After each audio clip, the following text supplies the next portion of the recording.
Ne néglige pas la douleur que tu as au niveau de tes pieds, car ça pourrait être une fracture de ton orteil. Un orteil, 2 ou 3. Une dame que je connais a fait une chute une fois, elle est tombée. Et après cette tombée, elle s'est relevée. Elle a continué sa vie comme si de rien n'était. Mais après ça, en fait, elle souffrait. Elle avait des douleurs au niveau de ses pieds. Elle avait très mal. Et plus le temps passait, plus la douleur grandissait, plus la douleur augmentait. Donc, on lui a conseillé, fortement recommandé, madame, là, il faut maintenant que vous allez voir un médecin parce que c'est plus possible en fait. Tu souffres. Allez va voir un médecin.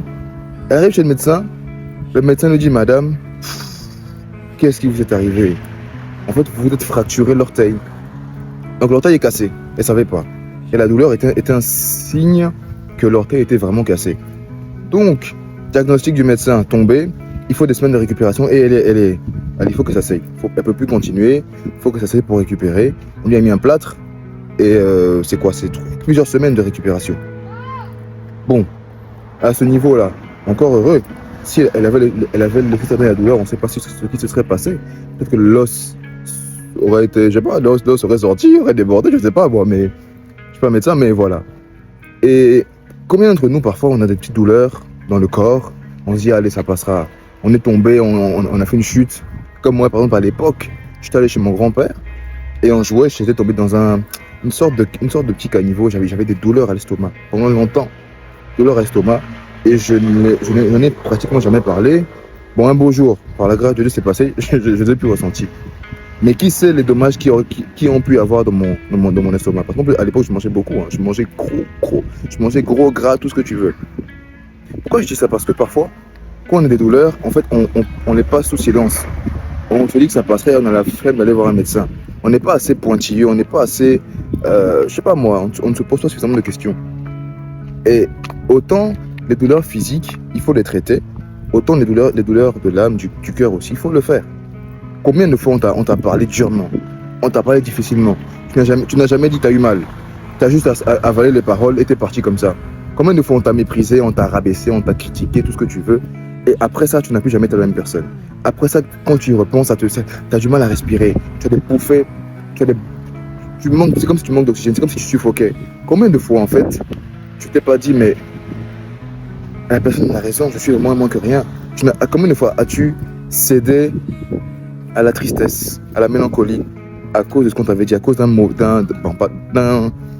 critique, d'une critique destructrice et pas constructive? Combien de fois? Parce que tout ce qu'on vit, là, la dame, c'était une chute physique. Mais il y a plein de gens qui chutent dans leur cœur, qui chutent dans leur âme, qui chutent à l'intérieur d'eux, et qui ne prennent jamais le temps de vraiment voir, mais qu'est-ce qui me fait mal? Qu'est-ce qui m'a ralenti? Qu'est-ce qui m'a rendu lourd? Qu'est-ce qui m'a rendu flemmard? Avant, pour ce job, j'avais la pêche, je me levais le matin, j'allais travailler.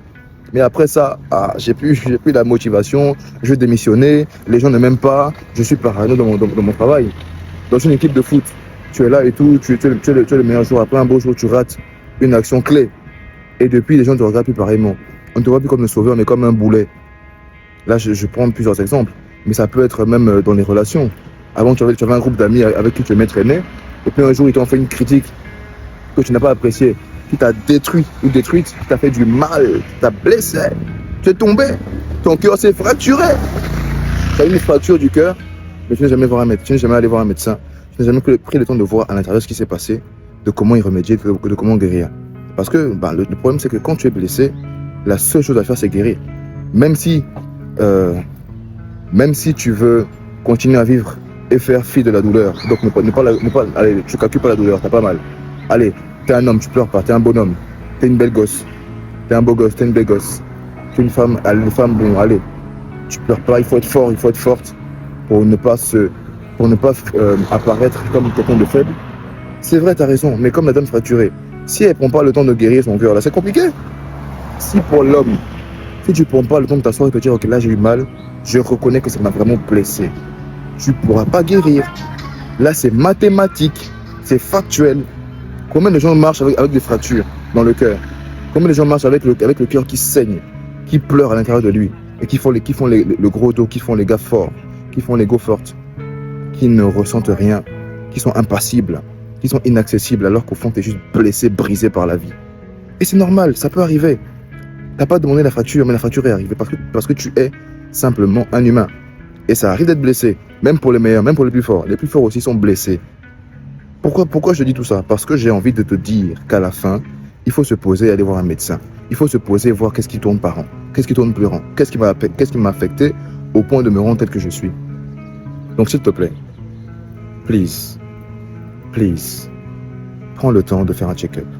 Si tu ne sais pas comment faire, mets un commentaire sur la vidéo et on verra comment s'en charger. Mais il faut le faire. Tout le monde en a besoin.